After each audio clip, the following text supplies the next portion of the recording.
This is Trevor Nichols here in the Castanet newsroom. We're here today with Miles Prodan of the BC Wine Institute, and we're going to talk a little bit about the ongoing dispute between BC and Alberta and how that's affecting the Okanagan wine industry. Welcome, Miles. Thanks, Trevor. Pleasure to be here. Yeah, so I understand you just had some conversations with the provincial government yesterday. Can you tell me a little bit about what you talked about?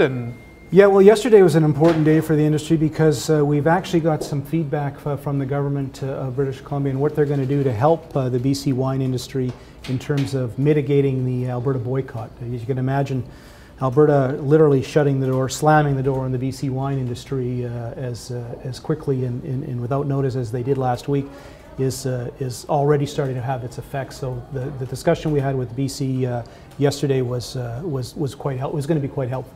Right. Can you talk about some of the specifics of the things you guys talked about? Well, yeah, we've been saying all the way through this thing that Alberta is a key market for BC wine. They always have been. Not only are they our closest neighbor and really open for coming for visitations and actually coming to visit wine country, but they actually purchase 25% of all our production. So if you think about it, overnight, literally, we've lost 25% of our market. And now that wine has to find a home or find some place where it can be consumed, and so we've turned to the BC government and asked for some help and support there, and they've been forthcoming. Last night we were told that wineries are going to have better access to government liquor stores, BC liquor stores, about 200 of them across the province, and they do carry a good selection of BC wine, but they're going to make available even more space. And then April has been out, it's going to be BC Wine Month. So short term, but certainly a step in the right direction, and it really is enheartening to us in industry to know we've got our supporters. Yeah, and a lot of these measures, while they will obviously be helpful, they are still very much internal to BC. I can't imagine that they're going to make up for all of the lost market that our Okanagan wineries are facing. No, you're right. And we were looking at this, and I've been hearing from wineries all the way through it. And the worry was this potential boycott or this looming boycott, and what would the effects going to be? And we know what the effects are because on the one side, we're a little bit delighted to see that the support of BC wine in Alberta has been very forthcoming. Any wine that's been in the market has been bought. So people ran out knowing that there was going to be a shortage, and they took up a lot of the product. But that left the shelves bare, so that with the boycott, there is no more BC wine. And that effect starts rolling through immediately. It means that if you're a restaurant and you've got BC wine on the wine list, you can't serve that. If you're a retailer and you have a BC wine selection in your store, you're going to find something else.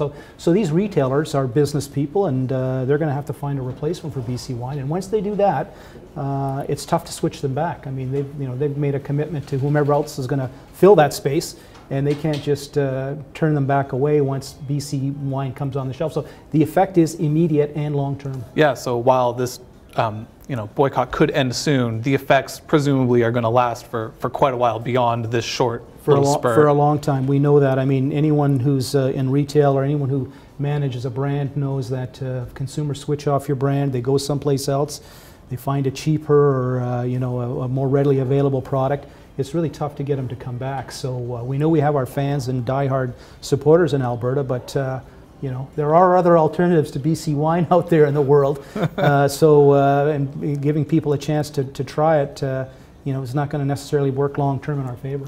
So I understand that the BC Wine Institute does have a few, potential solutions or things it's working on to try to, help this situation. Can you tell me about some of the stuff you guys are doing? Well, again, we're just really concerned about being caught up in the politics of this.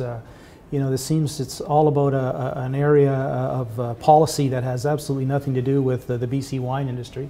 I have to remind people that, as great a product as we have and as luxurious a product that we've got, it really comes from farmers, and these are family owned. I mean, you drive up and down the Okanagan Valley and you can see them on the side of the road. Literally, these are farmers that are growing grapes and making wine. They're not big multinational corporations. So for them to lose access to the market, it's jugular to them. It's very important, and so we need to do what we can.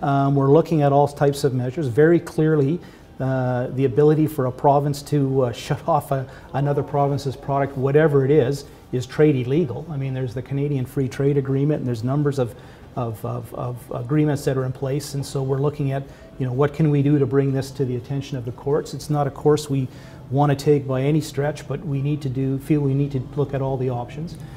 But we've been talking to government and to the provinces of Alberta and across Canada. If we were able to sell our wine directly to consumers, if we were able to sell a bottle of wine to anybody, not just in Alberta, anywhere across Canada, direct deliver, and not have to go through a liquor monopoly like you do everywhere in this country, we wouldn't be here. We wouldn't be held hostage. And our concern is, we're being held hostage today over you know, pipeline politics. What's it going to be tomorrow? And not just that, what other producers are going to be. So we sort of opened a Pandora's box that we're not really we're not interested in participating. Right. So I mean, you have the BC government trying to promote more BC wine within the province. You've got you guys possibly looking at pursuing legal action. I'm curious, what, if any, role you think the federal government should be playing here, and how much of the blame you're putting on them? Well, again, for this whole situation? we're really trying not to get into the blame playing game, because it's you know, it's about, I mean, it's the serious issues. There is no doubt. I mean,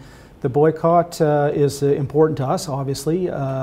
Any kind of government policy, provincially or federally, there's pros and cons to everything, and so we don't take that discussion lightly, and we feel it's, you know, it's a debate that needs to have happen.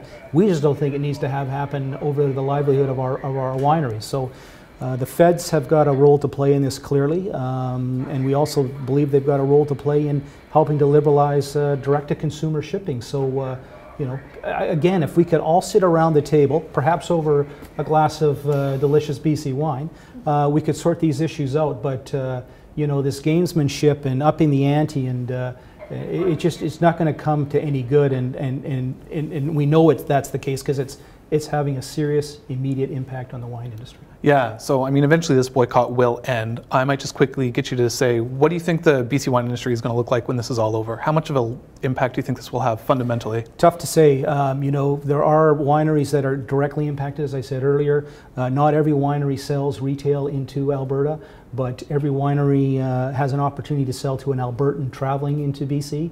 So, you know, the long-term effect is retail in the province of Alberta today. What would happen if that, you know, spilled over to tourism and wine and food tourism travel? That's when it starts to get very serious for everybody. Right. All right. Is there anything else you'd like to add before we let you go today, Miles? I think we're good. All right. Thank you so much for coming in today.